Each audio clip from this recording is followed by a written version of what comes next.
Southern Nevada, August.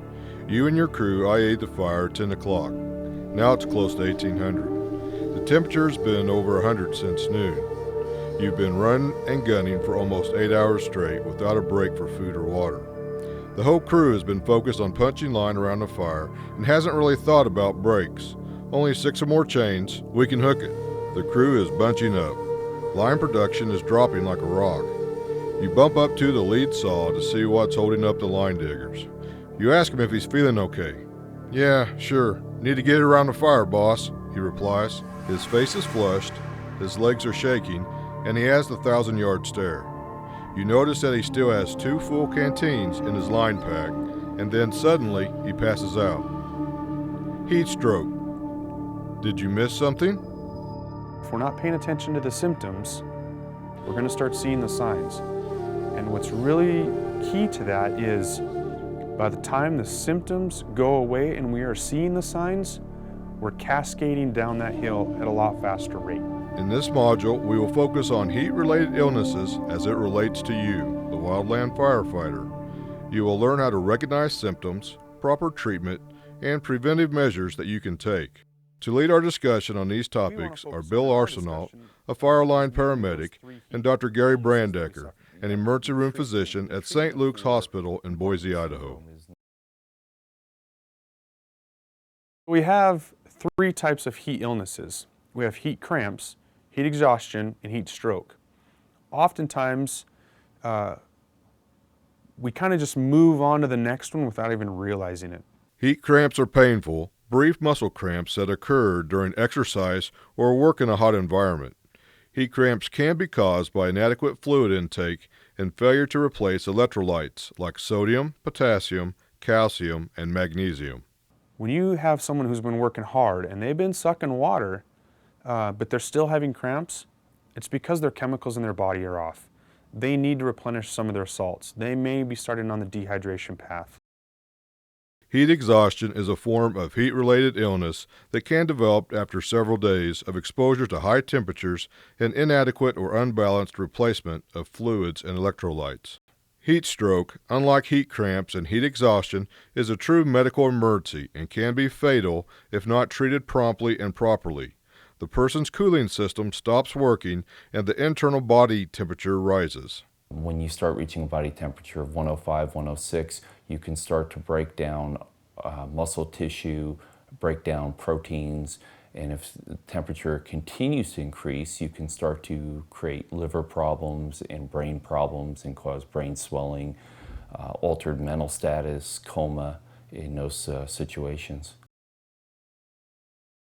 When we talk about heat cramps, we're going to be looking at for basic signs and symptoms. Leg cramps, stomach cramps. When we talk about heat exhaustion, we're talking about a person profusely sweating, displaying to you through that, their very red face, telling you that I have a headache. You check their pulse and you notice that their heart rate is just racing. And then the final progression in the death chain of heat illnesses is the heat stroke.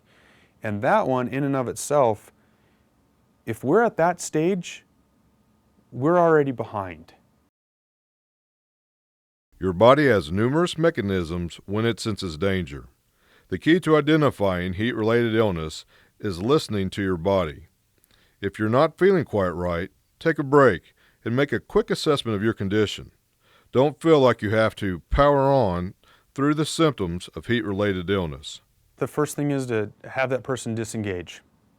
Step away from the fire line if they can into a safe area. The next part, start helping them dissipate some of that heat.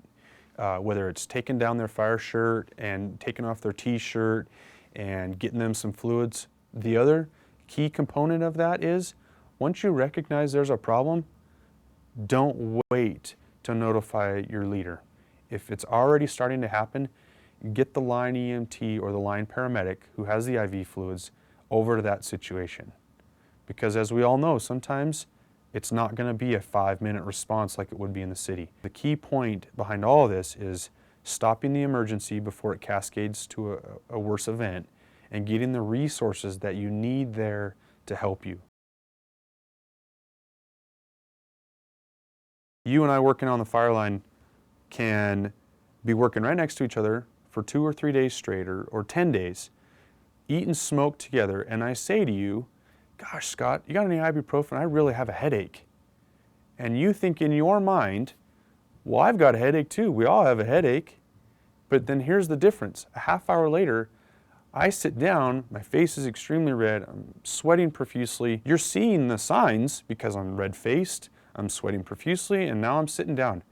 You missed the symptom of simply me saying, I have really got a headache.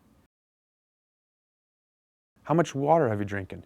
If I reach back into my lying gear and I feel I have 2 full jugs and it's noon and I've got 1 full jug over here on this side, that's usually a 4 to 5 hour block of engagement, and I've still got 3 full ones, I probably am not drinking enough.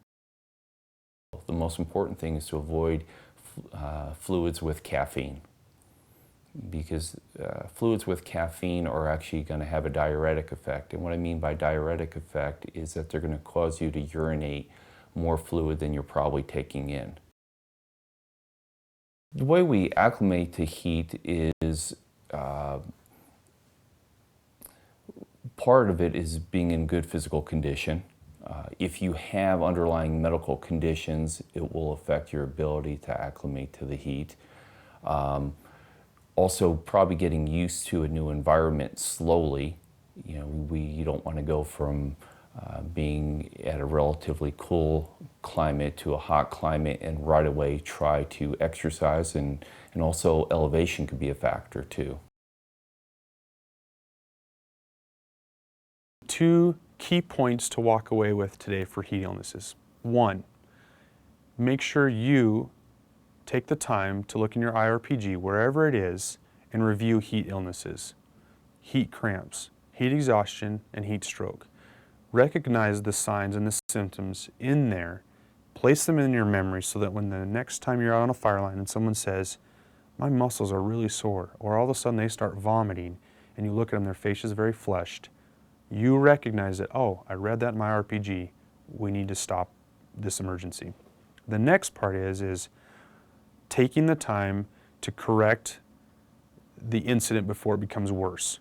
If that firefighter starts to tell you, I don't feel so good, this is the moment where they need to disengage, get them cooled off, either by taking down some of their clothing layers, patting them with water, giving them slow sips of fluid, and getting help coming. You cannot do this by yourself, first of all, and second of all, we don't want the cascade of events to become worse, so get help coming. I think to avoid these problems, prevention is going to be the key. Probably in the off season, to stay physically fit and active, and don't show up at the first day of any type of training camp and think that you're going to be at your peak performance. I think you have to slowly work into getting back into shape, making sure that you're well hydrated, and getting enough sleep and rest is also important.